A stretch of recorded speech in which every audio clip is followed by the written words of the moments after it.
আমাদের মধ্যে বিভক্তি সৃষ্টি করার জন্য নানা ষড়যন্ত্র চলছে। যারা পতিত সরকার, তার প্রধান সে ভারতে পালিয়ে গিয়ে অন্যায়ভাবে ভারতে আছে এবং ভারত তাকে থাকতে অনুমতি দিচ্ছে। অতএব সে সেখান থেকে বাংলাদেশের মানুষকে উস্কানি দিচ্ছে। এটা দেওয়া স্বাভাবিক। তার মনোব্যথা, তাকে এই দেশ থেকে পালিয়ে যেতে হয়েছে, সে তো চেষ্টা করবে।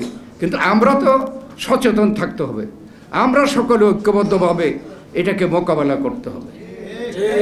আপনারা দেখছেন এই সরকারের সময় অনেক দাবি নিয়ে হঠাৎ করে কিছু লোক দাবি আদায়ের জন্য সংগ্রামে নামছে।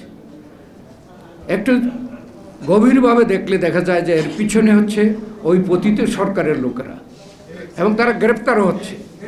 চট্টগ্রামে হিন্দু সম্প্রদায়ের পক্ষে আন্দোলন, সেখানে যখন অ্যারেস্ট করা গেল তখন দেখা গেল পতিত সরকারের লোকরা অ্যারেস্ট হয়েছে। অতএব তারা ষড়যন্ত্র করতে পারে।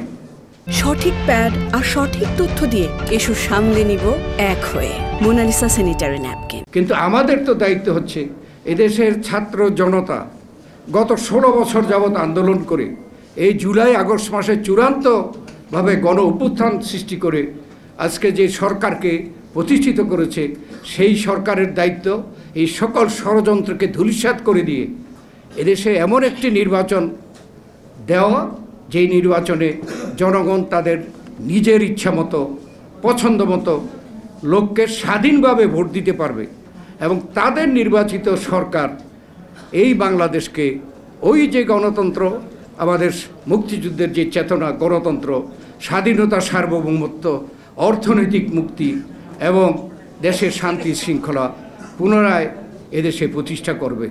এটাই হবে আমাদের প্রধান লক্ষ্য। আজকে বিশ্ব মানবাধিকার সংস্থা যে আয়োজন করেছে, আমি মনে করি যে গণতন্ত্র এবং মানবাধিকার একটার সাথে একটা অত্যন্ত ওতপ্রোতভাবে জড়িত। এদেশে আমাদের সকলের ঐক্যবদ্ধ প্রচেষ্টা হোক, মুক্তিযুদ্ধের মূল চেতনা গণতন্ত্রকে আমরা প্রতিষ্ঠা করি, জনগণের মতামতকে প্রতিষ্ঠা করি। জনগণের মতামত প্রতিষ্ঠা হলে এদেশে মানবাধিকারের সকল ইস্যু এখানে সমাধান হতে বাধ্য, এবং মানবাধিকার অবশ্যই এখানে প্রতিষ্ঠিত হবে।